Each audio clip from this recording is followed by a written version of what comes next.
জানাবো পরবর্তী সংবাদে। ভোট মরশুমে এবার লোকসভা নির্বাচনকে কেন্দ্র করে প্রচার প্রসারে উদ্যোগী বিজেপি। এক্ষেত্রে লক্ষ্য করা গেছে যে লাভার্থীদের সাথে বিশেষ সম্পর্ক অভিযান তারা করছে।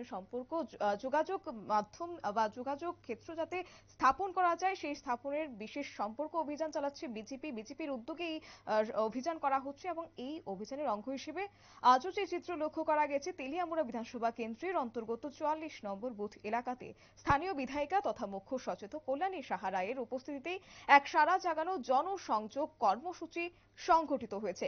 এই কর্মসূচিতে বেরিয়ে বিধায়িকা সহ অন্যান্য কার্যকর্তা এবং নেতৃত্বরা সাধারণ মানুষের সাথে বিভিন্ন বিষয়ে কথা বলার পাশাপাশি বর্তমান সরকারের আমলে কি কি সুযোগ সুবিধা পেয়েছে বা তারা কি চায়, এই সমস্ত বিষয়গুলি নিয়ে ব্যাপক আলোচনা করেন বিধায়িকা কল্যাণী সাহা রায়। এবং এরই মধ্যে সংবাদ মাধ্যমের সামনে প্রতিক্রিয়া ব্যক্ত করতে গিয়ে শ্রীমতী কল্যাণী সাহা রায় দাবি করেন যে বিগত মাসের 17 এবং 18 তারিখ দেশের রাজধানী দিল্লিতে যে জাতীয় স্তরের সাংগঠনিক কর্মশালা অনুষ্ঠিত হয়েছিল, সেখানে দেশের প্রধানমন্ত্রী বিভিন্ন স্তরের লাভার্থীদের সাথে কথা বলেন। প্রধানমন্ত্রী শ্রদ্ধা এবং প্রণাম জানানোর নির্দেশ দিয়েছিলেন। তবে গোটা বিষয়কে কেন্দ্র করে কল্যাণী সাহা রায় কি বলছেন শুনবো।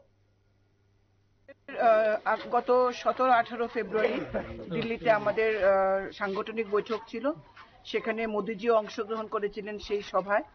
মোদিজি আমাদের ভারতবর্ষের সমস্ত ভারতীয় জনতা পার্টির কার্যকর্তাদের নির্দেশ দিয়েছেন যে প্রত্যেকটি বেনিফিশিয়ারির বাড়িতে যেন আমরা যাই, এবং মোদিজি তাদেরকে প্রণাম জানিয়েছেন, নমস্কার জানিয়েছেন।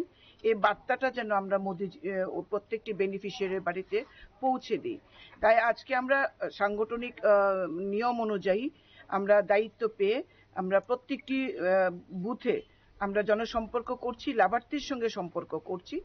প্রত্যেকটি লাভার্থীর বাড়িতে গিয়ে তারা কি কি সুযোগ সুবিধা পেয়েছে সরকারি, এবং তাদেরকে নরেন্দ্র মোদীজির প্রেরিত যে নমস্কার বার্তা, সেটাও আমরা দিয়েছি এবং নমস্কার জানিয়েছি।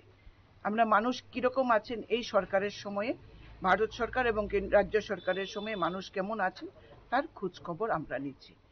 আমাদের বুথের সমস্ত কার্যকর্তা, কাউন্সিলর প্রত্যেকেই রয়েছেন এই লাভার্থী সম্পর্ক অভিযানে। কত নম্বর বুথ এটা? 44 নম্বর বুথ। আপনারা শুনলেন বিধায়িকা কল্যাণী সাহা রায়ের বক্তব্য।